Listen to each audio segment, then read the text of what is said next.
Welcome to the show. Let's talk to Matt Brewer. Matt, very good morning to you. Good morning. Right, let's kick off with the headlines today. May gets warm EU reception. Markets quiet with central bank hangover. Well done, Mrs May. Yeah, well done. Applause from the other EU ministers. I mean, incredible. I mean, not so warm reception, obviously, in the House of Commons and with rebel Conservative MPs. So, look, not good news for her. But I mean, at the end of the day, it's if she can get the deal done in the EU, that's the main thing. And obviously, with the council meeting today as well, that will probably dominate the headlines without any really kind of major macro data out today. So that's one thing to move the markets. Markets a little bit weak. This is on the back of the US sell-off, or small sell-off overnight. US tax reforms not getting through the Senate. They've got their own rebels there in the Republican Party, with Rubio and Lee blocking the tax reforms for the time being. Market now questioning whether a deal will be done this side of Christmas. Understood. Let's talk about the leaderboard. Sky, obviously making the headlines. Yes, Sky, I mean, this is on the back of Disney buying Fox, or looking to buy Fox, and a large percentage. Obviously, there's 39% ownership by 21st Century Fox for Sky. The House of Mouse is going after a Fox. Very good. What does that mean for Sky? Well, Sky investors are a little bit concerned about what is going to happen with Sky. Fox are saying they want to get the deal done with Sky, this ongoing deal, get through the regulatory hurdles before the deal is done with Disney. But if I was a Sky News reporter at the moment, I'd be a little bit concerned. And this morning, Sky have announced they're looking to tie up with BT regarding the sports packages. So maybe they're looking to get some value or do something.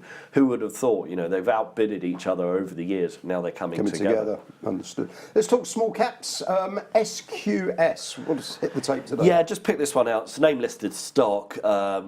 Trades in the UK. It's actually a German company, and they're in digital. They're digital business specialists. I tried to read the website. It was all gobbledygook to me. But the upshot of it, they've had a bid. It's come in. The stock's trading up 55%, top of the AIM leaderboard today.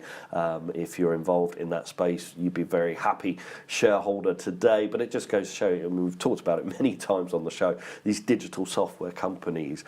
Is technology, there is a lot of consolidation going on, and I think we'll again see more of this in 2018. Understood.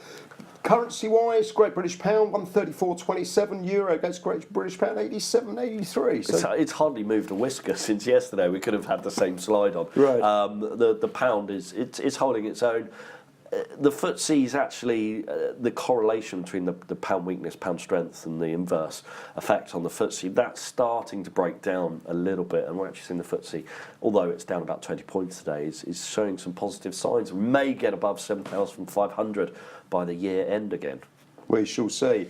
Okay, let's go to broker upgrades, downgrades. Centrica's the stock of new recommendation of an equal weight according to Barclays.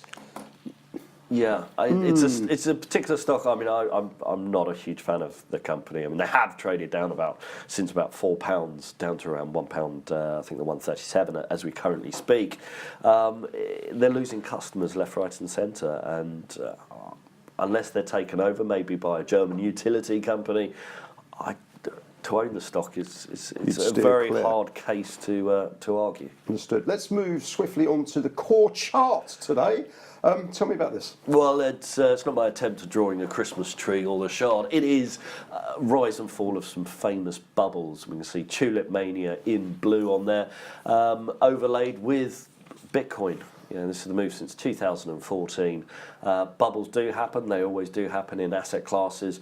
But as from history, and we're only looking at history, I'm not judging Bitcoin, bubbles do burst. Yep. Okay, well, just to say, Andrew Bailey, the chief exec of the FCA, last night issued a stark warning on the cryptocurrency Bitcoin. If you want to invest in Bitcoin, he says, be prepared to lose all your money. And he said that on BBC Newsnight. I guess he's not long. Exactly. Okay, let's wrap up with the calendar, the economic calendar in terms of the EU trade balance figures in the UK, Bank of England quarterly bulletin, and in the US, the industrial production number. So not a great deal going on for the traders out there. No, exactly. As I say, probably headlines from Europe will get things moving, and obviously the US tax reforms, that's still overlaying the markets. But I believe it will be a fairly quiet day, and then looking into next week, no real kind of macro data out next week. It might even be M&A activity could, in the last week before Christmas, we might see something there. And finally, best interview this week?